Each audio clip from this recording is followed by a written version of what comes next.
Bonjour à tous, on vous souhaite la bienvenue. On espère Bonjour. que vous avez passé de bonnes vacances pour ceux qui ont la chance de partir et que vous êtes tous prêts à rattaquer la rentrée en forme. Ben, t'as passé de bonnes vacances? Ça va, franchement, j'ai pas à me plaindre. Bon bah cool, tant Mais mieux. bon, on a pas mal bossé. On pensait tous que Dubaï, ça allait être vide Ouais, c'est vrai. comme toutes les années. Et cette fois-ci, Dubaï, c'était rempli comme pas C'est possible. vrai que pour un été, c'était blindé. Ouais. Clairement. En fait, même l'année dernière, il y avait des restrictions et tout pour le Covid. On pensait que ça allait être, que, que, que cette année, vu que le monde entier est Ouais. ouvert, les gens peuvent aller en Thaïlande, à Marrakech, Partout. enfin, partout dans le monde, quoi. Et finalement, non, Dubaï, c'est vraiment rempli. C'est Ouais. vraiment rempli. Comme d'hab. On peut dire que c'est grâce aux Russes Ouais, c'est vrai. et peut-être aux Chinois. Ouais. C'est vrai qu'il y a eu énormément de monde cet été à Dubaï, donc on n'a pas pu prendre beaucoup de repos. Mais en tout cas, nous, ça nous fait très plaisir de commencer cette série de podcasts avec vous. Et donc, c'est la première. Ouais, c'est la première, donc soyez indulgents. En plus, je pense pas que vous nous connaissiez, parce que nous, on est souvent derrière la caméra. On n'a pas pour habitude d'être devant la caméra, on est plus dans les coulisses, on va dire. On va se présenter brièvement. Donc, Ben, vas-y, je t'en prie. Voilà. Moi, je m'appelle Ben. Je suis parisien d'origine. Je suis arrivé à Dubaï en 2009 et j'ai monté une structure dans le business. Je faisais de l'achat-revente, de l'import-export. Ensuite, j'ai évolué dans la distribution, dans le retail. J'ai bossé pour des gros groupes internationaux. J'ai pas mal voyagé. J'ai fait avec mes entreprises, j'ai fait une vingtaine de pays. Et là, en tout, si je dois un peu calculer tous les pays que j'ai fait 61 pays. 61. Donc, C'est je bien, pourrais t'as une compter. vision globale du. Ouais, j'ai un peu vu, T'as vu ce qui se passe j'ai ailleurs, un peu vu quoi. le monde. Et ce qui est bien, c'est quand on est à Dubaï, c'est un peu le centre du monde. Et donc, les vols, ils sont tous, les pays sont tous à côté, vu que Ouais. c'est le centre du monde. Par exemple, les Français qui veulent aller à Bali ou qui veulent aller en Thaïlande, ils sont obligés d'arriver à Dubaï et de Dubaï partir. Ouais. Non, Ailleurs. c'est clairement Donc, un hub, ouais. voilà. Donc, pour l'Afrique, c'est un centre pour l'Afrique. Moi, j'étais responsable Afrique-Moyen-Orient.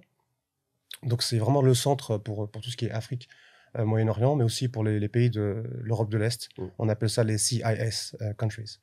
C'est vrai que t'as fait beaucoup de. J'ai fait beaucoup de pays d'Europe de l'Est, Ouais, effectivement. c'est pour ça que tu parles russe, d'ailleurs. J'ai appris le russe. Et, Cool. je sais compter, je connais tous les chiffres en russe et je peux lire le russe. Et j'écris un peu. Bon, bah, c'est Ouais. pas mal du tout. Ouais. Donc moi, c'est Abdel, je suis le responsable commercial de l'agence Marina Imo.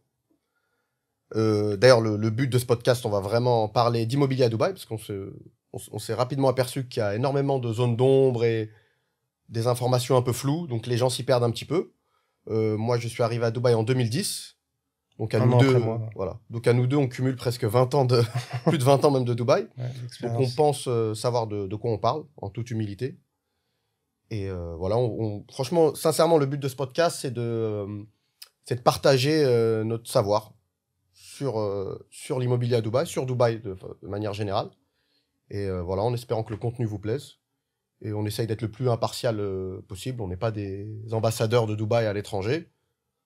Ouais, Ben, tu pourras en témoigner. Dubaï a beaucoup de défauts aussi. Mais... Exactement. De toute façon, on va en reparler un peu tout à l'heure, Mm. notamment par rapport au lifestyle de Dubaï, etc. Il y a beaucoup de choses à dire. Ouais, voilà, beaucoup de choses à dire. Là, ça va être une vidéo d'introduction. Voilà. C'est la première fois en fait qu'on va apparaître sur les caméras, mais ça fait en fait tout ce qu'on va vous dire là, c'est ce qu'on dit aux clients depuis plusieurs années. Ouais, exactement. Donc, voilà. Donc, exactement. Donc on a vu depuis à peu près 2 ans, depuis la crise du Covid, énormément de Français, de francophones, mais principalement des Français, s'intéresser au marché de l'immobilier à Dubaï. Donc ils sont arrivés en masse. Donc il y a eu un peu de tout et n'importe quoi dans les informations communiquées. Donc là, ce qu'on va faire, on va rentrer dans le vif du sujet. Comme vous avez pu voir sur le titre de la vidéo, est-ce que Dubaï, concrètement, est-ce que 2023 est encore l'année de Dubaï pour l'investissement immobilier? On va faire en sorte de répondre à cette question du mieux possible. Donc restez jusqu'à la fin de la vidéo pour avoir au moins notre avis et peut-être aussi un freestyle de Ben. Parce que quand on voit ces micros, ça nous rappelle Planète Rap. Et est-ce que Dubaï, ça vaut toujours le coup ou pas? On pourra toujours se lancer sur un petit freestyle. Donc on va rentrer dans le vif du sujet. Pourquoi Dubaï en 2023 ou pourquoi investir à Dubaï de manière générale? On va essayer de diviser la réponse en 2 parties. Première partie, c'est l'investissement pur. Donc c'est moi qui vais répondre. Après, Ben attaquera la partie qui est un petit peu plus lifestyle. Donc clairement, quand on regarde les chiffres de Dubaï, et seulement les chiffres, quand on isole donc les rentabilités que Dubaï permet d'obtenir, on s'aperçoit rapidement que sincèrement, c'est une des meilleures destinations où investir. On peut mettre de côté qu'on aime ou qu'on n'aime pas l'image que véhicule Dubaï ou pas. Là, on parle vraiment de chiffres. On parle de retour sur investissement. Qu'est-ce qu'un retour sur investissement? C'est concrètement le prix d'achat, enfin, si vous voulez, c'est le loyer rapporté au prix d'achat. Vous pouvez même, pour le calculer de manière technique, vous divisez donc le prix d'achat par le loyer annuel, vous obtenez un résultat que vous multipliez par 100. Vous allez donc avoir la rentabilité annuelle brute. Ensuite, vous pouvez donc retirer les charges de copropriété. Et quand on fait ce type de calcul, on s'aperçoit, dans la majeure partie du temps, on est au moins à 7% de rentabilité. 7% de retour sur investissement annuel. Net. Ouais, net. Donc, sincèrement, c'est très, très avantageux. C'est très, très avantageux. Et peu importe le quartier. Il y a des quartiers, effectivement, qui permettent d'avoir des rentas supérieures à celles qu'on vient d'indiquer. Mais nous, à l'agence, on a pour habitude, pour pas avoir de mauvaises surprises, on prend toujours les rentas les plus basses. Comme ça, il n'y a pas d'ascenseur émotionnel. Vous commencez pas à vous faire des calculs, extrapoler certains chiffres. Nous, on reste vraiment sur les chiffres les plus bas. Donc oui, encore une fois, pour reprendre depuis le début, là, une des meilleures rentas au monde, clairement, en termes de loyer que vous allez pouvoir engendrer. Les loyers à Dubaï sont très élevés. On va faire en sorte de vous mettre un graphique aussi en post-production. La courbe des loyers ne fait qu'augmenter. Bien évidemment, il y a eu une grosse accalmie pendant le Covid. D'ailleurs, tu as pu en profiter. Exactement. Pas mal de business à ce moment-là. Mais sinon, Dubaï, on peut le voir sur les 10 dernières années, tous les ans, les loyers augmentent. À savoir que toutes les rentas dont je parle actuellement, ce ne sont que des rentabilités annuelles sur un loyer, sur un locataire classique à l'année, comme vous pouvez faire un petit peu partout dans le monde. On n'a pas encore ouvert le volet location de courte durée, type Airbnb ou à la semaine ou au mois, etc. Là, c'est vraiment avec un seul et même locataire sur toute l'année. Donc, faire du 7-8%, c'est vraiment déjà de très très belles rentas. Si on compare ça à d'autres grandes villes d'Europe ou d'ailleurs, où on plafonne un petit peu à 3-4%, il y a quand même une grosse différence. On parle du simple au double. Autre chose, il n'y a aucun souci lié au loyer impayé. Comme vous le savez, peut-être, Dubaï n'est pas vraiment un pays social, donc il n'y a pas de ce qu'on appelle de trêve hivernale, etc. Donc tous les acheteurs internationaux n'auront aucun problème à gérer leurs locataires. Alors que si on prend, encore une fois, si on compare avec la France, pour l'avoir vécu personnellement, on peut être propriétaire d'un appartement qui se trouve à 50 mètres de son lieu d'habitation, et on peut dans tous les cas avoir de très gros problèmes avec les locataires, pour les loyers impayés, etc. Ouais, en France, par exemple, il y a des gens qui ne sont pas payés leur loyer et ils doivent ouvrir un case, porter plainte, aller à la cour, Voilà. et ça prend jusqu'à 12 mois. Voilà, donc c'est Donc, énorme. voilà. Alors que là, à Dubaï, concrètement, on appelle la police. Peut-être il y a un petit case à ouvrir, mais ça dépend des fois. Ouais. Ou sinon, c'est seulement un appel de la police directement. La police appelle directement le locataire, Ouais. et ils le font peur, et le locataire décide de partir lui-même, s'il ne paye pas, bien sûr. Et ça reste des cas en plus assez rares. Il pourra même aller en prison s'il ne paye pas, etc., dans d'autres donc solutions drastiques, on va dire. Mais c'est très sécurisé. Ouais. Donc, avoir un appartement à Dubaï, c'est super sécurisé. Il n'y a pas ce problème-là, en fait, qu'on a en France. Ouais. Ça peut paraître extrême, mais au moins ça sécurise c'est un point super important. Ouais, c'est clair. Surtout que la plupart des acheteurs se trouvent à l'étranger. En tout cas, les personnes, je pense, qui vont regarder ce podcast. Donc, faut pas, si en plus vous commencez à avoir une boule au ventre, est-ce qu'il va me payer, est-ce qu'il va pas me payer, à Dubaï, ça n'existe pas. Autre chose très très importante, vous avez la possibilité d'encaisser toute l'année de loyer en une fois. Dubaï a la particularité de proposer donc ce type de paiement, loyer, sur l'année, et à savoir que ensuite c'est au propriétaire d'accepter ou pas, mais à savoir, encore une fois, que si vous échelonnez le loyer tout au long de l'année, le prix du loyer augmente. Donc, un exemple concret, vous avez un studio que vous pouvez louer 800 € par mois sur l'année. Si vous acceptez que votre locataire vous paye en 4 fois, ou voire même une fois par mois, un petit peu comme en Europe, votre loyer passe de 800 à 1000 € par mois. C'est quelque chose de très très répandu à Dubaï. Plus vous donnez la possibilité d'échelonner le loyer sur l'année, plus le prix de ce loyer augmente. Ouais, Donc, en fait, c'est en chèque. On paye en chèque pour l'instant. Dans le futur, il y aura une loi qui va être mise en valeur. Une loi où on pourra payer directement par direct debit, donc directement par le compte en banque.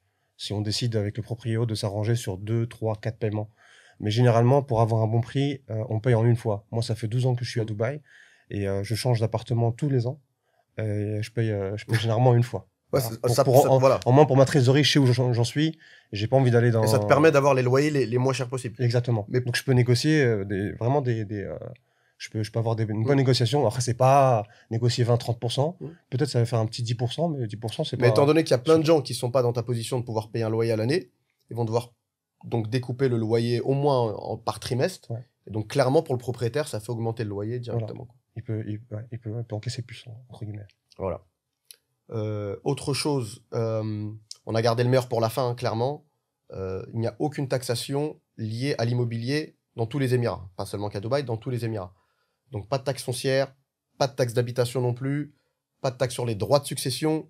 Bon, ça concerne pas vraiment les loyers, mais je vous donne toutes les informations globales liées à la taxation. La taxation sur l'immobilier à Dubaï n'existe pas.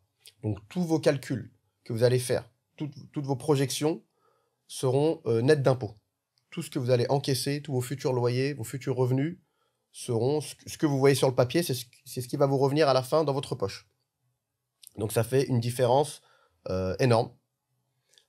Et surtout, c'est vraiment un point sur lequel on veut insister, parce qu'on a été amené à discuter avec énormément de personnes qui, si vous voulez, ils nous apportaient des arguments, des contre-arguments plutôt. Oui, moi j'ai fait un investissement en France qui me rapporte 8%, etc. J'ai fait un investissement à Chypre, à Malte. Mais une fois qu'on creuse, on se rend compte que effectivement, il y a ce type de rentabilité accessible dans d'autres pays, hors Dubaï. Mais ça n'est pas accessible à monsieur et madame tout le monde, à la grande différence de Dubaï. C'est-à-dire, une fois qu'on creuse, on se rend compte que dans certains pays, il faut monter une structure, il faut monter une sorte de SCI pour que la SCI soit propriétaire du bien. Donc, il faut prendre des avocats, des traducteurs. En France, souvent, pour réaliser de bonnes rentabilités, il faut essayer d'aller en province, acheter un terrain, faire construire, diviser les lots, etc. C'est possible. C'est pas impossible, pour le coup. Mais ça ne s'adresse pas à monsieur et madame tout le monde. À Dubaï, vous êtes une maman seule avec 3 enfants, vous ne parlez pas anglais, vous pouvez venir acheter votre appartement et vous retrouver avec une rentabilité de 7-8%. Sans connaître quelqu'un à la mairie qui vous dit achète dans ce quartier-là, ça va exploser, etc. C'est vraiment de bonne rentabilité accessible aux personnes lambda qui ne sont pas du métier. Ouais. Tu veux peut-être rajouter un point à ce niveau-là, Ben, sur les... En fait, au point de vue de la facilité, mais je vais en parler tout à l'heure, mais c'est vraiment, vous allez voir tout à l'heure, je vais en parler un peu, c'est vraiment ultra facile. Pour acheter à Dubaï, c'est vraiment... c'est limite, ça choque les Allemands, par exemple, parce qu'en fait, on a une structure un peu internationale, mais les Allemands, on deal avec beaucoup de clients allemands.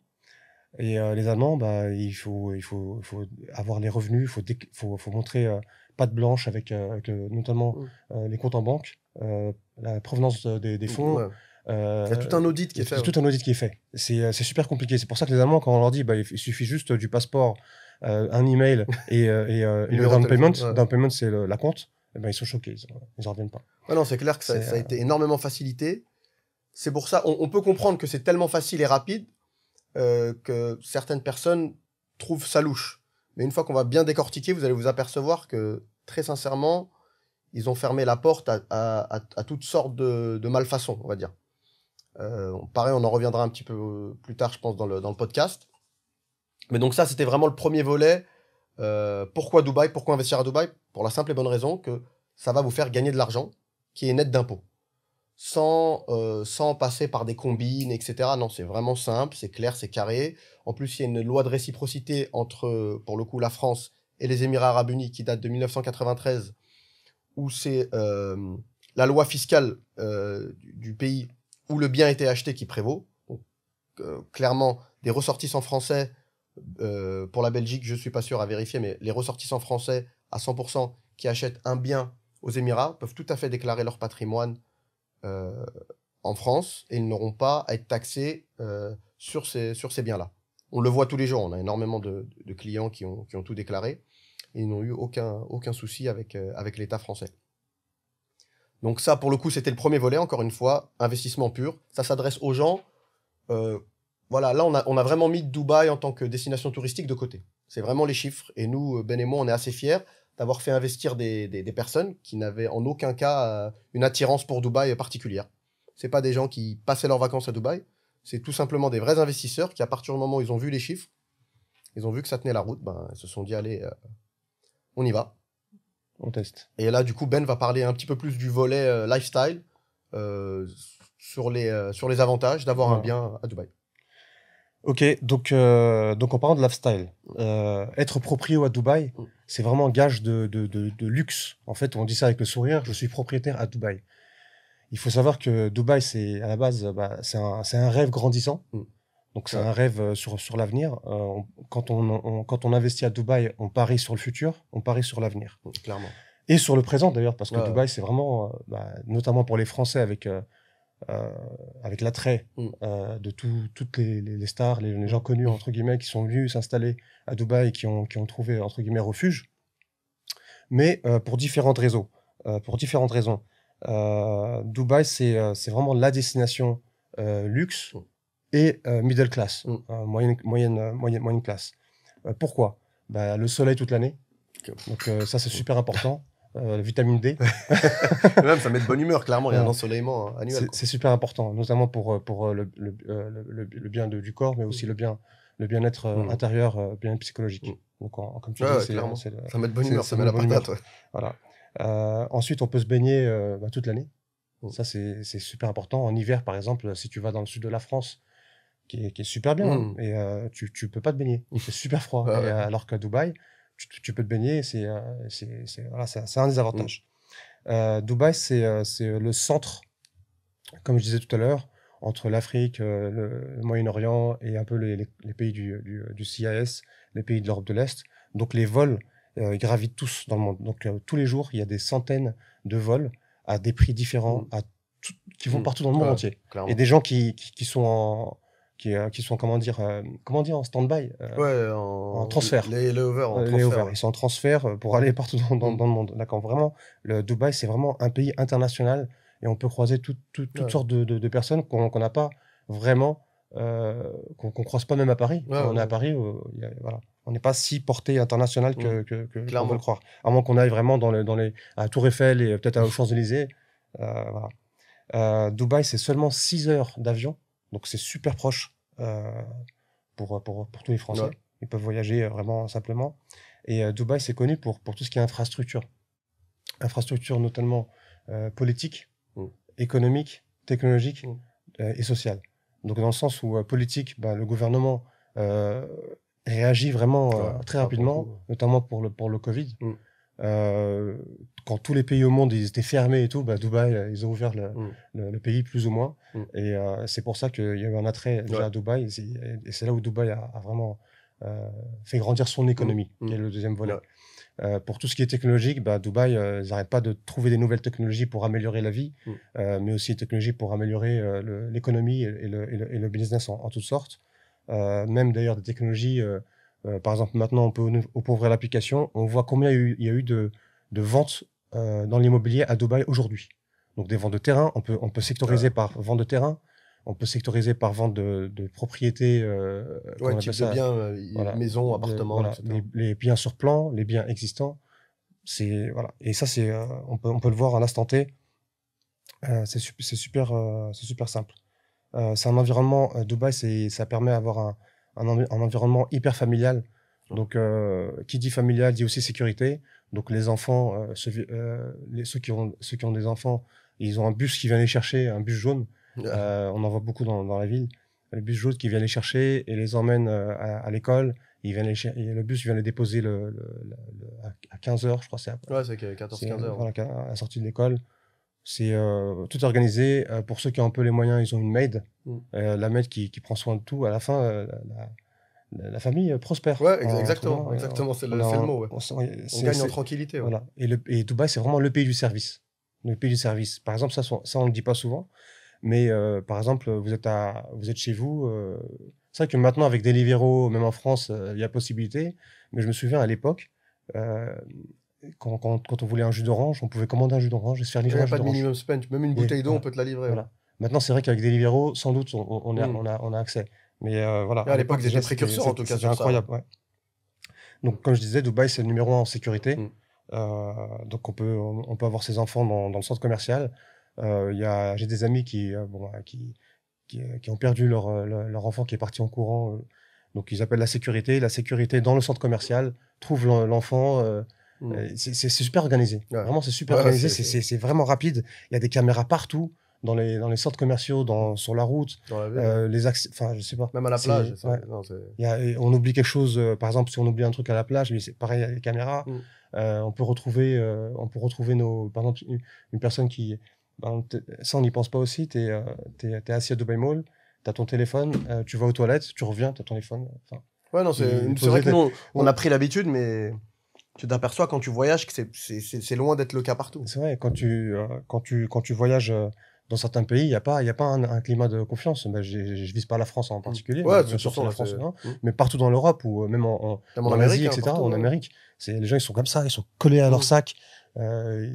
leur sac à dos dans le métro, Ouais. pickpocket. Il y a pas de, enfin, je vais pas vous dire il n'y a pas de pickpocket, sans doute il doit y en avoir, mais on n'entend pas parler Ouais, tellement, franchement, en tout cas, c'est super sécurisé, super régulé, c'est Mm. vraiment incroyable. Mm.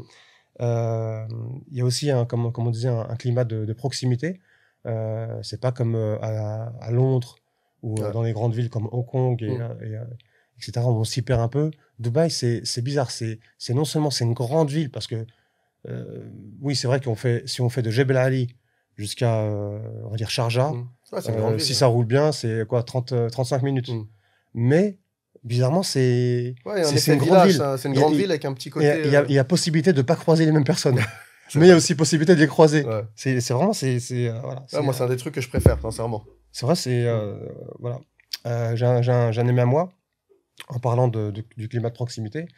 Et il a été dans le supermarché où il va souvent. Et il avait oublié son portefeuille. Et le gars, le caissier, il lui a dit, écoute, bah, tu sais pas, tu paieras après, tu paieras le lendemain. Ouais. Alors que tu fais ça en France, mais on dit, Ouais. dépose tes articles, Ouais, ouais. va Ouais, reviens. chercher Ouais. l'argent, etc. Ça, c'est vraiment un petit plus, on va Mm. dire. Il y a une confiance comme un village. Exactement. C'est comme un petit Alors que ça village. reste une grande ville, quoi. C'est dingue, c'est vrai. C'est incroyable. C'est incroyable. Franchement, Ouais, c'est un climat, on espère sincèrement que les gens vont essayer de... Parce que nous, peut-être quand on vient en vacances une semaine ou deux, c'est peut-être pas quelque chose à laquelle on va prêter attention. Mais nous qui habitons ici depuis longtemps, ce que vient de dire Ben, c'est exactement ça. C'est-à-dire en France ou même partout dans le monde, ça peut arriver. Si vous avez un commerce de proximité, le gars, ça fait 5 ans, il vous voit tous les jours. Effectivement, vous achetez quelque chose, vous oubliez votre carte bleue, il va vous dire OK, repasse tout à l'heure. Dubaï, même si vous ne connaissez pas, comme il a expliqué Ben, c'est tellement safe, c'est tellement sécurisé, les gens ne sont pas sur la défensive. Il y a un vrai climat de confiance qui règne, et quand on y habite, on le sent en fait. Les gens sont apaisés. Les gens sont clairement apaisés. Vous arrivez, le gars va vous dire, bon, écoute, ils ont confiance en fait, ils sont pas parano. Il va vous dire, écoute, va prendre tes articles, rentre dans ton hôtel, dans ton appartement, et repasse, nous on ferme à telle heure, repasse avant la fermeture pour régler ce que tu as pris. Quoi. Ouais. Dans une grande ville, très sincèrement, pour avoir pas mal voyagé, comme tu as dit, Hong Kong, Londres, Singapour, etc., il n'y a pas ce genre de choses. C'est pas ce genre de choses. Y a pas ce genre de choses. Même si la sécurité à Singapour, c'est Ouais, vrai. ouais, c'est sécurisé, clairement. Mais voilà. Mais en fait, Dubaï, ce qui est intéressant, c'est que malgré que ce soit très sécurisé, caméra partout, il y a d'autres villes, effectivement, très safe dans le monde. Comme il l'a dit, il y a donc Singapour, on peut prendre Zurich, le Luxembourg, Hong Kong aussi, c'est pas Liechtenstein, mal, Hong ouais. Kong. Mais si vous voulez, surtout quand on prend les villes asiatiques comme Tokyo, etc., il n'y a pas forcément ce côté... C'est très safe, effectivement, mais il n'y a pas ce côté chaleureux. Et Dubaï, il y a le mix des deux, c'est-à-dire c'est très safe, mais il n'y a pas ce côté froid des gens où... Effectivement, vous marchez dans certaines rues en Suisse, c'est très beau, hein, j'ai rien contre la Suisse ni les Suisses, mais c'est pas le pays le plus chaleureux de la planète, quoi. Ouais. Dubaï, on a ce petit côté oriental, mais à côté de ça, c'est très sécurisé, on a l'impression d'être, voilà, on peut être au Japon ou à Singapour, quoi. Ouais. Exactement. Donc, pour finir, Dubaï, elle est surnommée ville du futur, notamment par ses constructions, son architecture. Donc, il y a vraiment des bâtiments de plus en plus. Par exemple, on a un projet qui s'appelle Samana. Ils ont des piscines sur le balcon. Et le dernier Samana, le projet Samana, c'est vraiment des piscines. Chaque appartement, il a sa piscine Même le dans son studio, balcon, même le studio. Et c'est le seul projet au monde qui propose ça. Et Dubaï, c'est tout le temps En développement. en développement. Et Damak, ils ont fait aussi Safa One avec une piscine qui est accrochée, Ouais, qui est suspendu. suspendue. C'est transparent. incroyable. Et on n'arrête pas. On n'arrête pas le progrès. La motivation numéro 1 des acheteurs français, c'est les enfants. Ils disent tous, je veux élever mes enfants dans un bien, dans un bien-être, dans un cadre, dans un truc où ils vont avoir une bonne éducation, ils vont évoluer dans le futur en mode international. Donc non seulement les enfants, ils vont parler l'arabe, on apprend l'arabe à l'école, ils vont parler l'anglais et le français. Et ça, c'est pour un enfant qui grandit, ça leur permet déjà des possibilités d'évolution dans une carrière professionnelle hors pair, entre guillemets. Et même l'environnement, il est top. Tu te retrouves dans ta classe avec des gars t'as un japonais, un saoudien, un libanais, une française, des anglais. Ouais. Ça éveille, effectivement, ça éveille pour le développement, etc. Et dernière chose que je voulais dire, le gouvernement de Dubaï facilite tout ce qui est donc facilité de paperasse, etc. pour l'économie, etc. Donc là, on a le Golden Visa. Avant le Golden Visa, il fallait dépenser 1 million, il fallait investir 1 million de dirhams. Pour obtenir le Golden Visa, c'est 10 ans. Maintenant, c'est seulement 750 000 dirhams. Donc, ça a été mis en euros, c'est l'équivalent de 200... non, j'ai regardé tout à l'heure, c'était 190.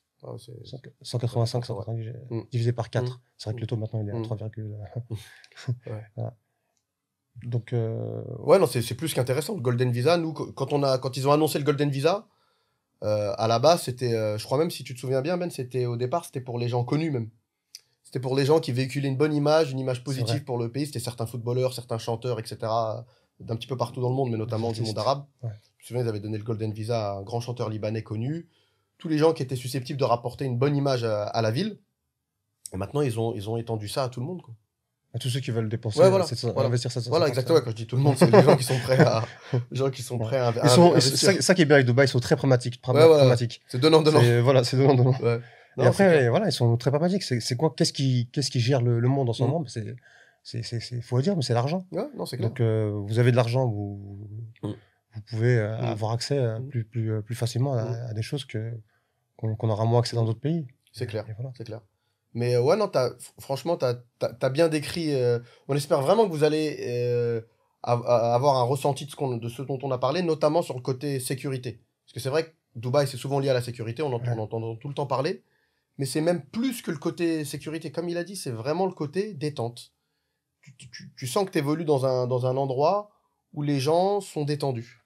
Et en plus, juste pour le dernier volet, pour ceux qui ont des capacités financières qui sont pas mal, tu roules en Porsche Cayenne ou grosse voiture de luxe, il n'y a personne qui va te regarder. Parce que c'est normal, en fait. Ouais, voilà, le pire, c'est à Dubaï, le Porsche Cayenne, c'est une Clio. Ouais, c'est l'équivalent. Et une Range Rover, pareil. Ouais.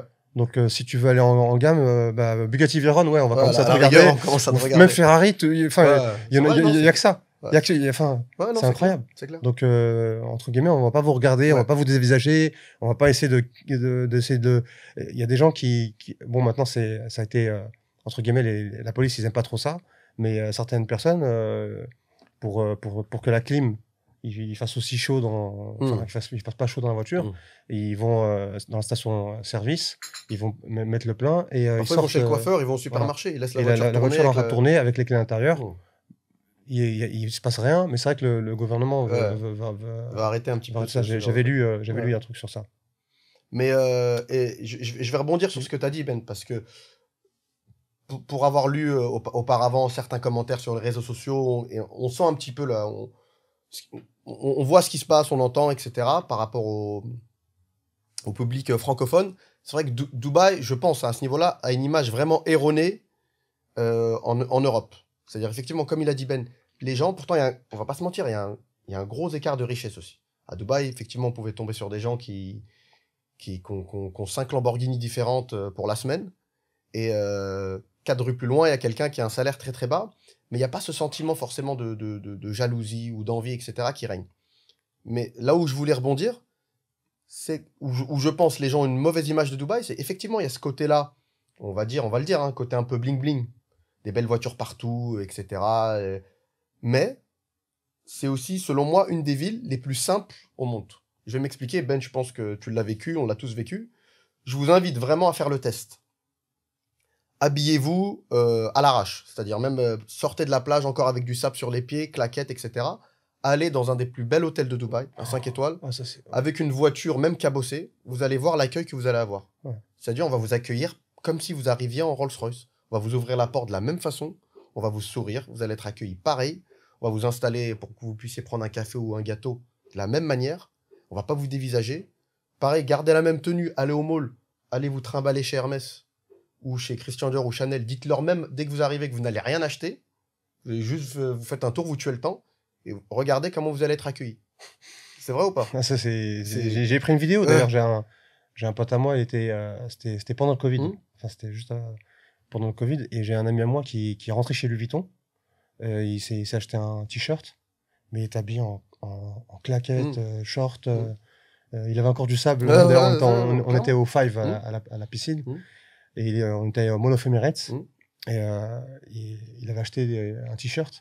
Mais avant d'acheter, déjà, il était là en se promenant. Et le vendeur, il est venu. Oui, bonjour monsieur, comment je peux vous aider? Voilà, vous cherchez un t-shirt. Le service est identique. Alors que tu fais ça en France ou un truc, on te regarde comme ça. Déjà, quand tu rentres, on te regarde de haut en bas. Clairement. On te scanne et sans vergogne. Hein. Il se cache pas en plus. Clairement, direct. Rappelle-toi, quand on a été une fois, Ben et moi, on s'est retrouvés en vacances ensemble à Paris. On était habillés un petit peu en détente, en jogging. On a voulu aller prendre un café au Ritz. Et le gars nous a suivis. Ouais, il nous a suivis. Le gars nous a suivis. À Dubaï, ça n'arrivera jamais. Mais vraiment, je vous le dis, ça n'arrivera jamais. Donc c'est vrai qu'il y a l'image un peu sulfureuse du côté bling-bling. Souvent, les gens, quand ils ont des choses négatives à dire sur Dubaï, en général, c'est l'argument premier. C'est ce qui revient à chaque fois. Ouais, ville superficielle, etc., etc. Après, on y reviendra. D'ailleurs, c'est pas si superficiel que ça, une fois qu'on connaît bien la ville. Mais les gens ont tendance à oublier le fait que demain, vous êtes en famille. Vous n'avez pas assez d'argent peut-être pour aller dans un très grand hôtel, mais vous voulez juste vous promener dans l'hôtel, voir à quoi il ressemble. Ouais. On va vous accueillir les bras ouverts. Mais vraiment, vraiment. Ça, je vous invite à le faire d'ailleurs, vraiment. Je vous invite à le faire. Voilà, donc on va un petit peu avancer sur le sujet. Donc là, on a vu les deux volets. L'investissement pur, donc la rentabilité que vous pouvez générer avec votre investissement. Ah oui, autre chose, parce que je viens de m'en souvenir. Pour tout ce qui est location, on fait un petit saut en arrière. J'espère que vous arrivez à nous suivre. Faut savoir qu'à Dubaï, tous les bails, ce sont des bails d'1 an. Donc pareil, vous vous retrouvez pas coincé entre guillemets avec un locataire. Et une fois que le bail d'1 an est terminé, vous avez la possibilité d'augmenter le loyer ou non. Et c'est à votre locataire de vous confirmer ou pas s'il veut poursuivre sa location pour une année supplémentaire. Ou alors, si vous voyez que les prix du marché sont repartis à la hausse, le prix du marché est reparti à la hausse, vous pouvez augmenter le loyer et vous retrouver un nouveau locataire assez rapidement. Là, du coup, on va vous parler ensuite de l'achat en tant que tel, si vous voulez, du processus d'achat. Parce que pareil, encore une fois, pour avoir discuté avec beaucoup de gens, on s'est aperçu qu'il y a un peu de tout et n'importe quoi. Il y a des bonnes choses, hein, je vous dis pas que on est les seuls à avoir les bonnes infos et tous les gens autour de nous n'y connaissent rien, c'est pas ça du tout. Mais encore une fois, avec les gens maintenant, ils vont chercher l'info sur les réseaux. D'accord, Ben? Ils vont chercher l'info sur les réseaux et beaucoup de gens, malheureusement, n'étant pas anglophones, ils se basent que sur les paroles de personnes qui parlent la même langue qu'eux. Pour le coup, le français. Donc voilà, c'est la porte ouverte à un petit peu, pas mal de choses. Donc là, on va essayer de vous décrire, Ben et moi, le processus d'achat. Clairement, vous allez voir de A à Z combien de temps ça prend pour acheter un bien à Dubaï. Donc en fait, pour acheter un appartement à Dubaï, c'est super simple. Comme je disais tout à l'heure, le gouvernement a facilité beaucoup de choses. Donc tout ce qui est PEST, politique, économique, sociale, technologique. Et une des choses, c'est justement l'achat d'appartements à Dubaï. Qu'est-ce qu'il faut savoir avant de vouloir acheter un appartement à Dubaï, même ça personnellement, non, c'est connaître son budget, combien on veut mettre en total, de combien on dispose tout de suite, et le timing. Donc il y a deux timings. Le timing pour le paiement, et le timing quand est-ce qu'on veut que l'appartement soit prêt. Livré, Parce que c'est vrai que nous, à Dubaï, depuis avant, il y a 1 an et demi, il y avait des appartements à 80 000 euros pour un studio, et ça pouvait monter jusqu'à 20 millions d'euros. Maintenant, ça a changé. Maintenant, c'est l'appartement le moins cher, qui est le studio le moins cher. Il est à 120 000 euros. Ouais, les prix sont Et repartis. l'appartement le plus cher, c'est le Ritz, avec, Ouais, piscine avec, privée, enfin, ponton privé, avec etc. ponton privé. Je sais plus, c'est 29 000 square feet. Ouais. Ça fait 3 3 000 000 mètres mètres carrés, avec deux ascenseurs à l'intérieur, un pour tout ce qui est med. Ouais, c'est... etc. Bon, c'est un projet, mais c'est 58, On a même du j'avais mal pas à le dire, dire. 58 millions d'euros. Ouais. Voilà, 58 millions d'euros. Voilà, donc en fait, on est sur cette fourchette-là, de 120 000 euros à 58 millions d'euros. Donc voilà, c'est super simple. Donc c'est pour ça, à Dubaï, il faut connaître votre budget et le timing.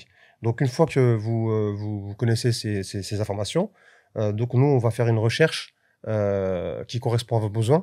Donc, est-ce que vous voulez un studio, one bedroom, etc. Mais vraiment, pour la base, c'est vraiment le budget et le timing. Donc, on fera une présélection de 3-4 projets maximum. Ouais, grand max. Et ensuite, on fera visiter les show apartments chez les développeurs. Une fois que vous aurez visité les show apartments chez les développeurs, ça peut s'enchaîner très rapidement.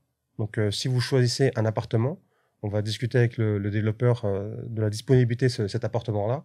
Et après, Dubaï, c'est comme on a dit tout à l'heure, c'est très pragmatique. Il faut juste poser la compte pour bloquer l'appartement à votre nom. Et pour ça, il suffit juste de donner votre passeport, votre adresse mail. Et ensuite, d'ici quelques heures, je crois que c'est 2-3 heures, vous recevrez un lien de paiement pour justement bloquer l'appartement à votre nom. Donc ensuite, tous les projets, hein, par exemple, il y a des projets qui sont prêts dans 1 an, donc il faut avoir fini le paiement d'ici 1 an. Il y a des projets qui sont prêts dans 3-4 ans, qui proposent justement aussi after handover, c'est après la remise des clés, de payer en 2-3 ans. Donc il y a vraiment un timing. C'est pour ça qu'il faut vraiment connaître votre budget, etc. Il y a des choses qu'il faut éviter, c'est de se perdre sur tous les projets. Il y a beaucoup de clients on passe beaucoup d'heures au téléphone. D'ailleurs, là maintenant, on ne fait plus parce qu'on a pas mal de commerciaux qui font ça pour nous. Mais au début, quand on faisait ça, on passait beaucoup d'heures au téléphone avec les clients français. On raccrochait sur un truc assez cintré, assez cintré, assez positif. Enfin, on savait en gros qu'il y avait 3-4 projets. Ouais. Et à la fin, le client, il n'arrête pas de nous envoyer sur Snapchat, j'ai vu cet influenceur avec ce projet-là, pourquoi vous ne m'avez pas parlé? J'ai vu cet influenceur avec ce projet-là. En fait, si on commence à parler d'influenceurs, alors vraiment, il y a vraiment beaucoup de projets. Comme je disais, hein, la fourchette, c'est 120 à 58 millions. Et entre ces deux fourchettes, il y a un écart type, c'est un écart type assez gros, et il y en a beaucoup. Nous, en tant que Marina Imo, on se fait un plaisir de répondre à vos attentes, à vos questions, etc. D'ailleurs, on va préparer une FAQ dans une vidéo. C'est Frequently Asked Questions, c'est des questions qui reviennent souvent. On va préparer ça donc plus tard. Mais c'est aussi aux clients d'être, entre guillemets, de savoir ce qu'ils veulent. Parce que c'est vrai qu'on ne peut pas avoir un budget pour acheter un appartement, on va dire, à 140 000 euros. Et regarder des prospectus, enfin des pubs de... Des pubs de projets comme celui du Ritz, celui du... voilà. Après, on s'y perd, etc. Ouais. Donc nous, Marina Imo, on est connu pour quoi? On est connu pour la présélection très, très cintrée, très professionnelle, dans le sens où on est là depuis longtemps, on a des bonnes relations depuis 10 années avec les promoteurs de Dubaï, les développeurs. Et c'est ça qui nous aide à pouvoir sélectionner pour vous. On mâche votre travail. Donc, vous, entre guillemets, vous n'avez pas trop à regarder. Bon, je sais qu'il y a beaucoup de monde qui vont le faire, etc. Il n'y a pas de problème. Mais à la base, nous, on est là pour éviter aux clients de faire des erreurs, de choisir le mauvais cheval, entre guillemets, le mauvais projet, les mauvais développeurs. Pourquoi? Parce qu'il y a des promoteurs qui sont connus ou peu pour être en retard dans les livraisons. Des promoteurs qui sont connus aussi pour pas livrer vraiment l'appartement qui correspondait au show apartment qu'ils ont montré. Exactement. Ouais, c'est ça. T'as bien résumé la chose. C'est pour ça qu'en fait, le plus important, ça va être la première mise en contact entre le futur acheteur, futur acquéreur, et l'agent. Le but, c'est de créer un climat de confiance. Après, je peux comprendre qu'on ne vous demande pas de donner toute votre confiance immédiatement. Même si vous verrez après, on donnera plus de détails. En aucun cas, l'agence reçoit de l'argent. toutes les transactions financières ne se font qu'entre vous et le promoteur immobilier. Et d'ailleurs, Ben tout à l'heure parlait de développeur, peut-être que certains d'entre vous ne savent pas forcément ce que c'est. Le développeur, vous l'entendrez souvent, c'est un mot qui revient régulièrement, c'est tout simplement le promoteur immobilier. Voilà. C'est eux qui construisent et commercialisent. Ils sont pas dans le suivi au long terme. Ils construisent, il y en a de très gros, peut-être que vous avez vu certaines pancartes pour ceux qui sont déjà venus à Dubaï, Imar, Damac, Ellington, Shoba, etc. On reviendra encore une fois plus en détail pour vous parler un petit peu des spécificités de chacun. Mais comme il a dit Ben, faut vraiment, on insiste vraiment sur la confiance qui doit se créer entre vous et l'agent. Faut pas penser que l'agent vous envoie juste, vous balance ce qu'il a sous le coude et voilà, il vous l'envoie. C'est vraiment, donc là, la première conversation, enfin, toutes les premières conversations que vous allez avoir avec l'agent, il va vraiment vous écouter pour déterminer votre profil et déterminer quel type de bien vous correspond. Le but, c'est pas de lui demander envoie-moi ce que tu as, ou c'est pas comme ça qu'on travaille. Ouais. C'est pour ça que parfois, effectivement, nous, comme il a dit, on est là pour répondre à vos questions, pour vous accompagner. On sait que ça fait un petit peu peur d'acheter alors qu'on n'est même pas dans le pays. Voilà, pour certaines personnes, c'est leur premier achat, etc. Il y a beaucoup de facteurs qui rentrent en jeu qui peuvent faire peur un petit peu. Mais après, envoyer des captures d'écran toutes les 24 heures de j'ai vu ce projet-là, j'ai vu ce projet-là. Ouais, ça va pas. La seule chose qui va se passer, c'est que ça va être encore plus flou pour tout le monde. Ouais, clairement. Ça veut dire, nous, comme il a dit, on fait un vrai travail en amont, on sélectionne. Et une des choses qui va nous permettre de sélectionner, c'est votre budget. Déjà, sincèrement, le budget, déjà, ça élimine, ça filtre 80% des projets. Justement. Voilà, après, il va rester 20%. En fonction de ce que vous recherchez, si vous êtes plus à la recherche d'un bien, parce que vous êtes amené à venir 5-6 fois par an à Dubaï, plutôt que de rester à l'hôtel, vous voulez rester dans votre propre appartement, on va plus rechercher quelque chose qui, voilà, peut-être proche de la plage, etc., un petit peu lifestyle. Il y en a d'autres qui sont à la recherche d'une rentabilité pure, ils s'en foutent un petit peu du quartier. Donc, on prend toutes les informations en amont pour pouvoir, encore une fois, vous faire la fameuse présélection dont Ben parlait. Et voilà. Moi, je voulais ajouter, c'est mon dernier commentaire. L'objectif principal, il ne faut pas se perdre. Parce que l'objectif principal, c'est vraiment un investissement. Donc, en fait, les gens, ils confondent entre investissement pour gagner de l'argent, pour pouvoir le louer. Générer un revenu. Pour générer un revenu locatif. Ou un investissement pour soi. C'est pas la même chose. On le voit tout le temps, ça. Et alors, si vous voulez maximiser votre rentabilité, écoutez des professionnels. Donc, nous, on est des professionnels. On est basé à Dubaï depuis 11, 12 ans.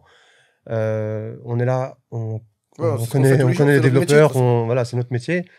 Donc, ne vous inquiétez pas. Juste, faites confiance aux professionnels et surtout, restez pragmatique et réaliste. Donc, un budget A peut vous apporter un appartement A et un budget B peut vous apporter un B. Entre guillemets, voilà. C'est un point super important. On va pas acheter une Clio. Enfin, on va pas acheter une Ferrari, une Rolls-Royce ou une Ferrari avec le budget d'une Clio. Parfois, on a l'impression qu'on gâche un peu la fête, parce que c'est vrai qu'il y a beaucoup de clients avec lesquels on a amené à parler, c'est un peu des rêveurs. Ils nous envoient des captures d'écran. Même moi, si je pouvais vous vendre une villa de 600 mètres carrés à 250 000 euros, je pense qu'on en vendrait 10 par jour, donc on serait très content. Mais après, il faut être réaliste. Faut être réaliste. Et aussi, dernier point, il faut pas oublier que il y a 1 an et demi, les prix les moins chers pour accéder à la propriété à Dubaï, c'était 80 000 euros. Maintenant, c'est 120 000 euros et ça risque d'augmenter encore. Donc, c'est positif pour vous parce que ceux qui ont acheté à 80, ils peuvent en vendre à 120 et vice-versa. Donc, il n'y a jamais eu de meilleur moment pour acheter que maintenant. Voilà, c'est maintenant le meilleur moment pour acheter. Il y en a plein qui disent oui, il y aura une crise, il y aura sans doute, on ne sait pas. Mais comme on a pu le voir dans l'histoire, pas seulement après Covid, mais aussi avant, la crise de 2008, Dubaï, c'est toujours... OK, ça suit un marché international, mais Dubaï savent comment monter, savent comment remonter la pente et très rapidement. Donc faites-moi confiance, faites-nous confiance. C'est maintenant qu'il faut acheter. Voilà. Et ne vous posez pas trop de questions. On va dire, dans quelques années, est-ce que je pourrais... On peut toujours revendre. On peut toujours revendre du moment que vous avez payé, je crois que c'est 30% pour certains développeurs. Il y en a même, c'est 24. Du moment que vous avez payé 24%, vous pouvez revendre votre propriété. Ouais, on n'est jamais vraiment coincé. Et encore une fois, je rebondis sur ce que Ben a dit. Nous, on a un certain recul. Je pense sincèrement, c'est ce qui fait notre force, notamment parmi les agences francophones Il y en a de très bonnes, encore une fois, on n'est pas là pour tirer sur la concurrence. Mais certains n'ont pas le recul qu'on a. Certains vont juste énumérer des faits, mais ils n'ont pas vécu les crises comme on les a vécues nous-mêmes en interne. Et Dubaï a la particularité, on n'est pas des vendeurs de rêves, on vous dit pas que voilà, Dubaï est immunisé contre toute crise mondiale, c'est pas vrai. Comme elle a dit, Dubaï c'est dans le monde et ça suit des courants mondiaux, on va dire. Mais la particularité de Dubaï, c'est qu'ils rebondissent extrêmement vite. Et la crise du Covid, je pense que c'est la plus grosse crise qui est apparue depuis les 10 dernières années, la pandémie mondiale. Et regardez à quelle vitesse ils ont rebondi. À quelle vitesse. Tout le monde annonçait la fin de Dubaï. C'est une ville où il y a, je crois, 80% d'expats. Il n'y a pas de chômage partiel, il n'y a rien du tout. Donc, à partir du moment où il n'y a plus de travail, les gens n'ont plus de rentrée d'argent, ils vont clairement rentrer dans leur pays. Et là, 2 ans plus tard, il n'y a jamais eu autant de monde. À midi, on est dans les embouteillages. C'est vrai. Non, mais c'est vrai. Encore une fois, on n'est vraiment pas là pour vous survendre le truc. On n'est pas des ambassadeurs, on n'est pas payé par le gouvernement. C'est juste une réalité, en fait.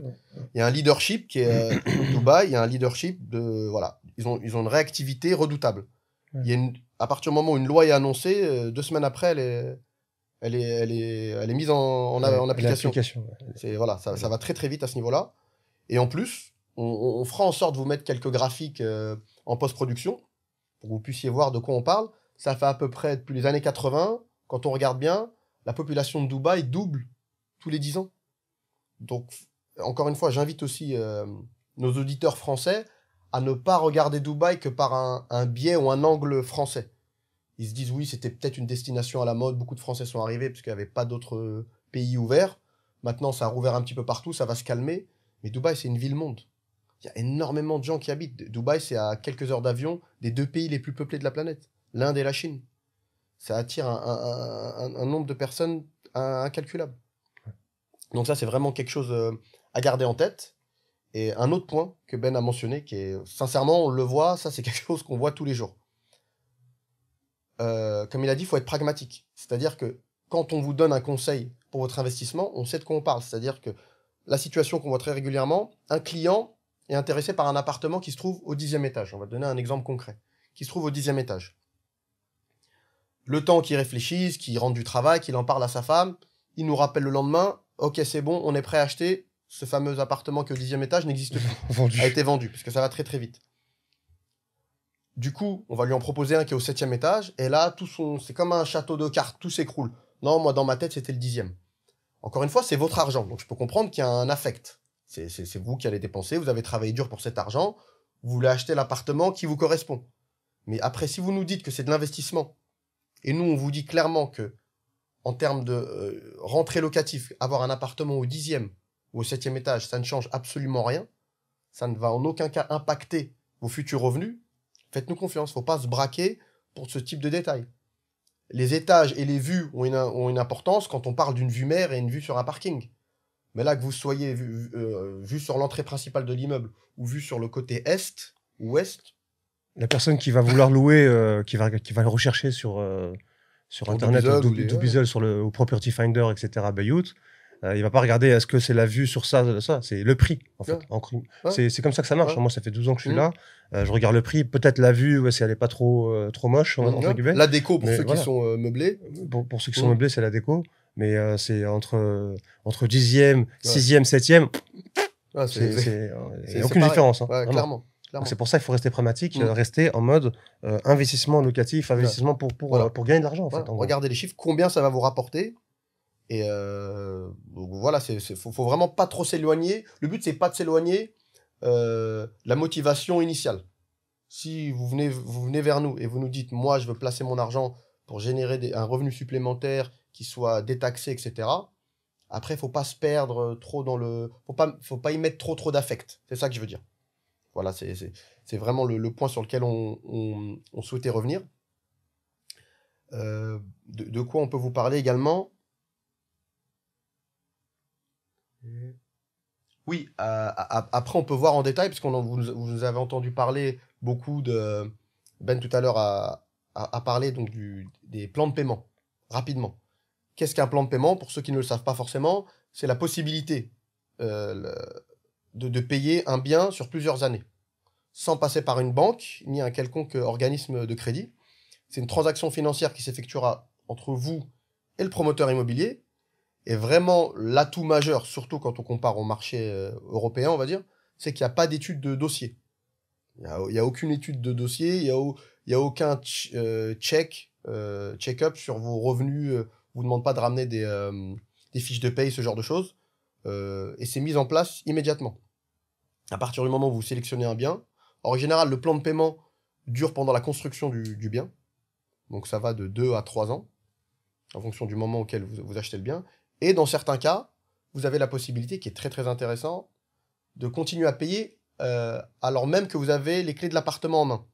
Donc c'est là où nous on intervient, on vous trouve un locataire qui va donc forcément payer des loyers, et vous allez pouvoir vous servir de ces loyers pour payer la fin des traites de votre appartement. Donc pour prendre un raccourci, hein, c'est votre futur locataire qui va vous payer, qui va vous financer en partie votre appartement. Donc Post-handover. Ouais, voilà. Voilà, donc c'est très intéressant. Sincèrement, je connais pas d'autres pays où il y a autant d'offres similaires, sans intérêt, bien sûr. Après, on verra en détail, effectivement, qu'est-ce qui peut se passer en cas de retard de paiement, etc., etc. Nous, on est là vraiment pour vous dire la vérité. On n'a pas... Sincèrement, ça nous est arrivé à plusieurs reprises de dire à certains clients, tu n'es pas prêt à acheter, vaut mieux que tu... Plusieurs fois. Voilà, vaut mieux que tu reviennes d'ici 1 an, voire même 2 ans, ou même carrément, je pense pas que le marché de l'immobilier de Dubaï soit fait pour toi. Donc vraiment, les infos qu'on vous donne, c'est les mêmes infos qu'on donnerait à nos proches. On n'est pas là à essayer de survendre la chose. Après, je pense qu'il serait judicieux, Ben, t'en penses quoi, de parler des risques et vraiment rentrer dans le vif du sujet et rentrer dans le dur. Est-ce que des mauvais investissements sont possibles à Dubaï? C'est quoi le risque pour un investisseur ou quelqu'un qui est en France, en Belgique, en Suisse, peu importe où dans le monde, qui veut acheter à Dubaï?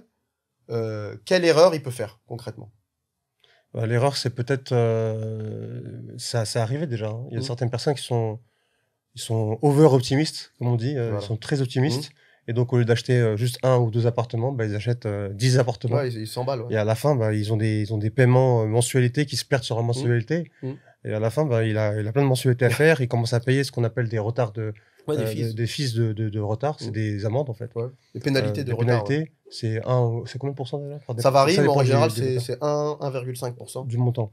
Donc voilà, ça c'est un risque. Et, parce que c'est vrai qu'à la fin, à force d'acheter, l'achat, c'est créer l'émotion. Hein. Même, comme tu disais tout à l'heure, c'est tellement facilité d'acheter qu'on passe juste sa carte pour 2000 €. C'est vrai. Ouais.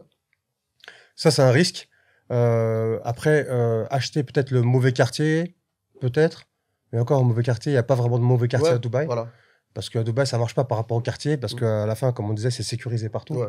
Est-ce qu'un bon quartier, qu'est-ce qui détermine un bon quartier? Est-ce que un bon quartier, c'est parce que c'est proche de la plage?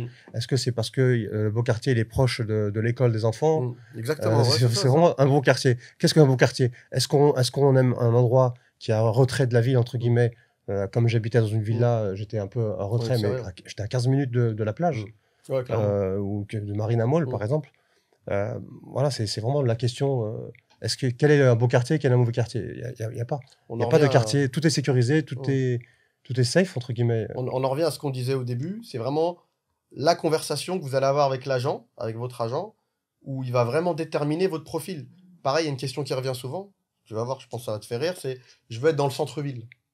Sincèrement, ça peut paraître fou pour quelqu'un qui habite dans une grande ville d'Europe, entre guillemets.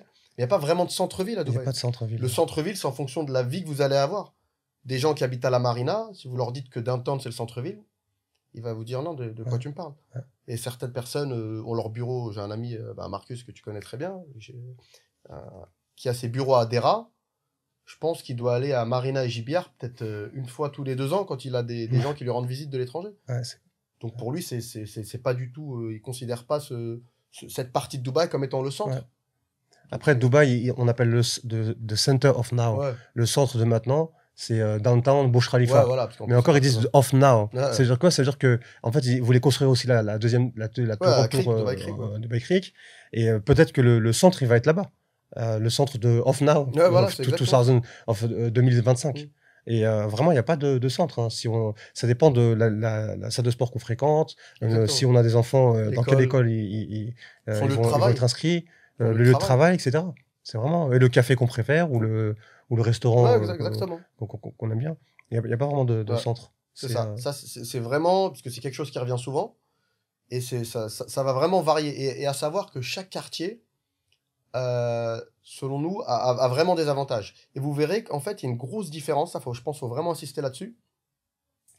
Il y a une grosse différence avec le marché français en ce qui concerne surtout le locatif, les locations. À savoir que on va dire, c'est assez simple à ce niveau-là pour la France. Il y a un prix, quand on veut acheter, il y a un prix du mètre carré par arrondissement, si on prend une grande ville comme Paris, et il y a un prix du loyer plus ou moins par quartier. On retrouve un petit peu, je dis bien vraiment un petit peu, une similitude sur Dubaï, mais vous allez voir que ça varie énormément. À Dubaï, c'est plus l'appartement en tant que tel. Je vous donne un exemple. Ben, tu vas pouvoir... Attends, tu vas, je pense que tu vas me donner raison à 100%. Dans le même rêve, quartier. tu veux me dire. Ouais, voilà. Le rêve. D'une tour à l'autre. Vous pouvez prendre un quartier comme Marina, d'ailleurs. Ben parlait de la tour. Il y a une tour qui s'appelle Le Rêve. Et l'autre qui s'appelle Tiger. Voilà. Et elle est assez connue à Dubaï. Je crois que c'est Rafael Nadal ou Rafael Federer qui a un appartement. Nadal un appartement là-bas. Il y a pas longtemps, on a eu un de nos clients qui voulait revendre son appartement. Il me semble qu'on était autour de 16 millions de dollars. Ok, c'est un half floor, donc c'est toute la moitié d'un étage. C'est un appartement de 4 chambres. Donc voilà, on est sur des prix plus que premium. On est sur vraiment des produits un peu d'exception. Et juste derrière, il y a une tour où vous allez avoir des appartements. Vous allez pouvoir, je pense, autour de 260 000 euros, 250 000 euros. Vous avez la possibilité d'accéder à quelque chose. Ouais, c'est ça. Soit Tiger ou sous et encore, c'est moins. Je crois que c'est 100. Ouais, ça dépend du taux, mais c'est 195 000 euros. Ouais. On peut avoir un one bedroom là-bas à Pinnacle. C'est Tiger. Ouais. Et voilà, la qualité, c'est pas. Ouais, voilà, c'est pas tellement ça. Entre guillemets. Il y a une grosse différence d'une tour à l'autre. La finition, etc. C'est pas tellement ça. Alors que juste en face, il y a vraiment des millionnaires, des milliardaires. Ouais, exactement. C'est pour ça que c'est vraiment, quand on vous conseille certains quartiers, faut pas prendre peur. C'est-à-dire, nous, actuellement, tout ce qu'on vous dit, on peut le démontrer avec les chiffres. Ça vient pas de notre tête, on n'est pas des génies. C'est juste que, voilà, c'est notre travail, on fait ça tous les jours depuis une dizaine d'années. Il y a certains quartiers qui pourraient paraître, à première vue, si vous regardez sur la carte, excentrés.